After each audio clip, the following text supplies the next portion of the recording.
වසර 16කට පසු ලෝකවාසී බෞද්ධ ජනතාවට අප මහා ගෞතම බුදුරජාණන් වහන්සේගේ උත්තම ශ්‍රී වාමදන්ත ධාතුන් වහන්සේ සියසින් දැක බලා වන්දනා කිරීමේ අවස්ථාව ගිය සතියේ අපාට උදා වුණා. ඉතින් අපිත් සිංහල අලුත් අවුරුද්දෙන් පසුව කරන්න තිබ්බ සියලුම වැඩ කටයුතු පසෙකලා අප මහා බුදුරජාණන් වහන්සේ ජීවමාන සංඥාවෙන් වන්දනා කිරීම උදෙසා ගෙදරින් පිටත් වුණේ අප්‍රේල් මාසේ 21 වෙනිදා රෑ 10ට විතර. ඩක්කට වංගුව තියනවාද? ඔව්.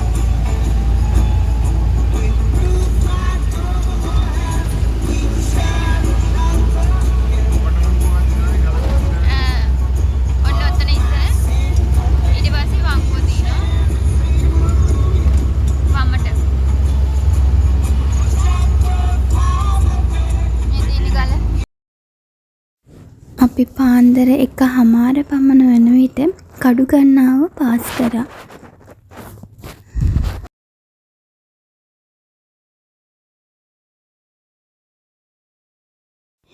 අපි පොලිමට යන්න කලින් මහත්තයාගේ යාළුවෙක් හිටිය නුවර එයාලගේ ගෙදරට ගිහිල්ලා වොෂ් එකක් එහෙම දාගෙන තමයි නැවත පොලිමට එකතු වෙන්න ගියේ.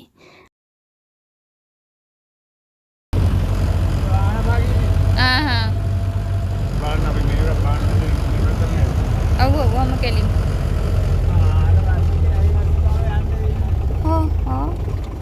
හරි හරි.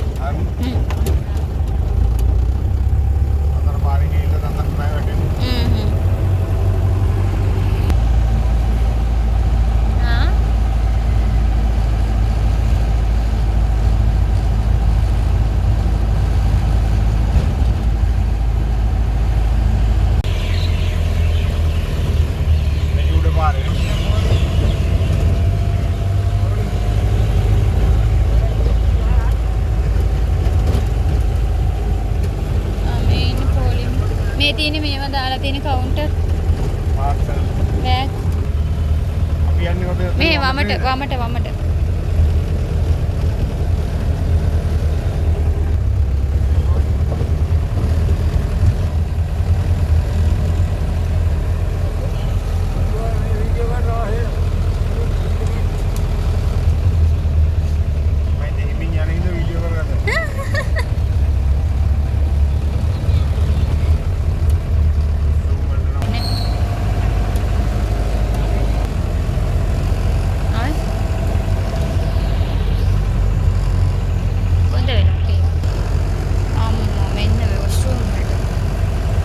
ඉතින් අපි ওই විදියට ගිහිල්ලා රතුබෝක්කුව ගාවෙන් ඇතුළට අම්පිටිය පාරේ කිලෝමීටර් 3ක් විතර ඇතුළට ගිහිල්ලා තමයි පොලිමට ඇතුල් වුණේ.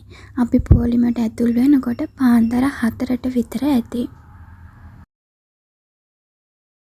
මේ මම උදේ 6ට විතර ගත්ත වීඩියෝ එකක්. එතකොට අපි හිටියේ අරුණළු සුපර් මාකට් එක ගාව.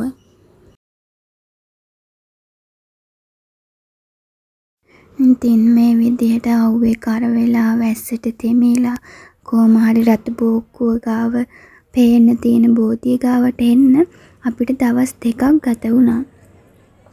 මේ ඉතින් අපේ රටේ ජනතාව සාධාරණයෙන් වැඩක් කරන්න තේරෙන්නේ නැහනේ.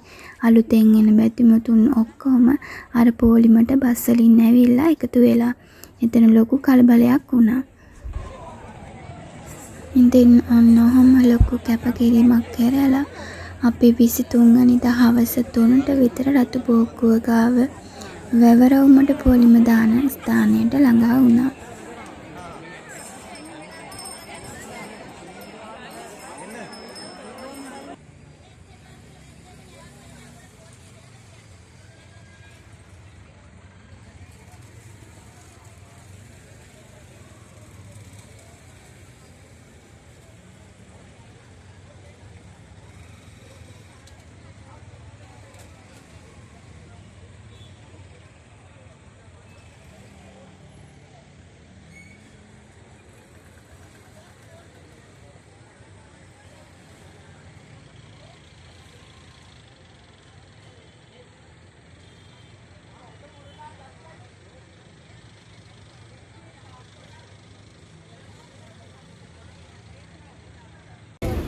මේ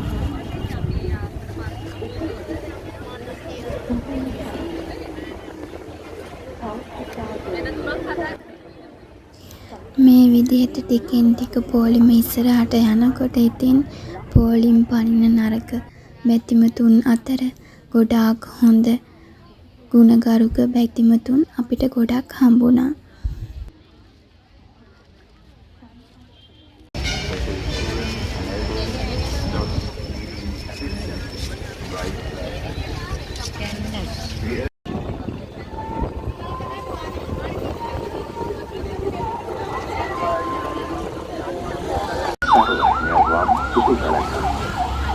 පාසලෙන් වහන්සේ සර්වඥ වන බුදුරජාණන් 24 වෙනිදා දවල් 2 විතර වෙනකොට අපිට දළදා මාලිගාව පේන මානයට එන්න පුළුවන් වුණා.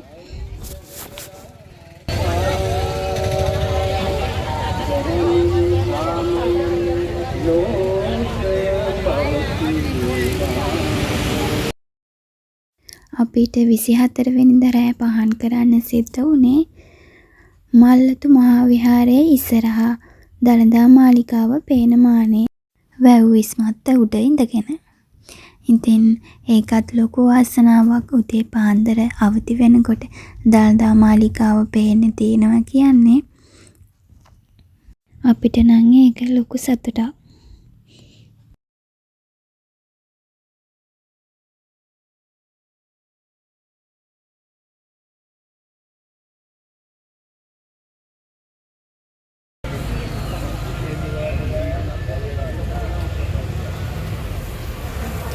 අපේ වාසනාවන්තම දවස ඔන්නෝම උදා වුණා.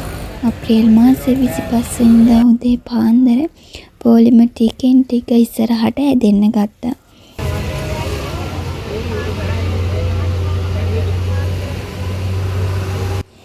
ඉතින් ඔයාලා බලනවා ඇති නේද? මගේ හස්බන්ඩ් පේන්නේ නැති මොකද කියලා. එයා අම්මත් එක්ක 23 වෙනිදා දළදා වහන්සේ වන්දනා කරගත්තා. මොකද අම්මට පොලිමේ යන්න බෑ, කකුල් දෙක අමාරුයිනේ.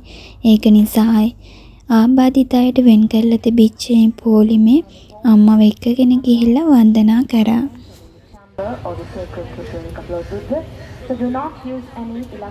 අපේ පැත්තේ පොලිමේ අයට අවසාන දවසේ උදේ මෙන්න මේ ස්ටිකර් එක දුන්නා ගහගන්න කියලා. මේ ස්ටිකර් එක නැතුව ඇතුළට යන්න දෙන්නේ නැහැ කියලා තමයි ඒගොල්ලෝ කිව්වේ.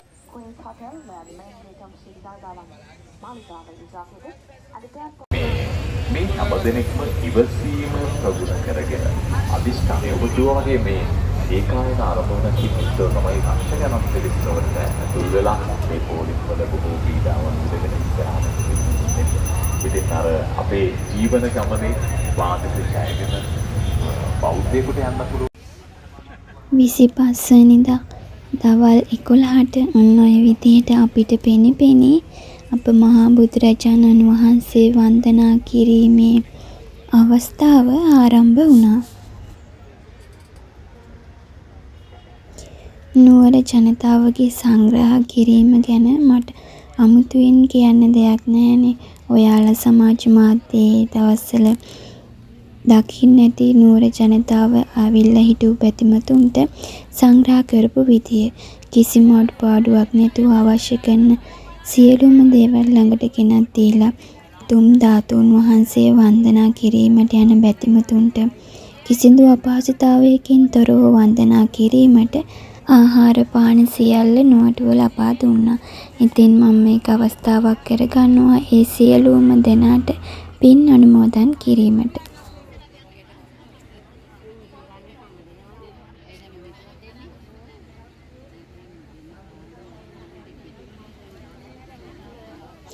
ඉතින් ඔන්නෝහම දවස් 5ක් තිස්සේ නොසැලෙන අධිෂ්ඨානයෙන් කැපවීමෙන් ඇවිල්ලා උතුම් වූ ශ්‍රී දන්ත ධාතුන් වහන්සේ අපි 25 වෙනිදා දැක බලා වන්දනා කරගත්තා.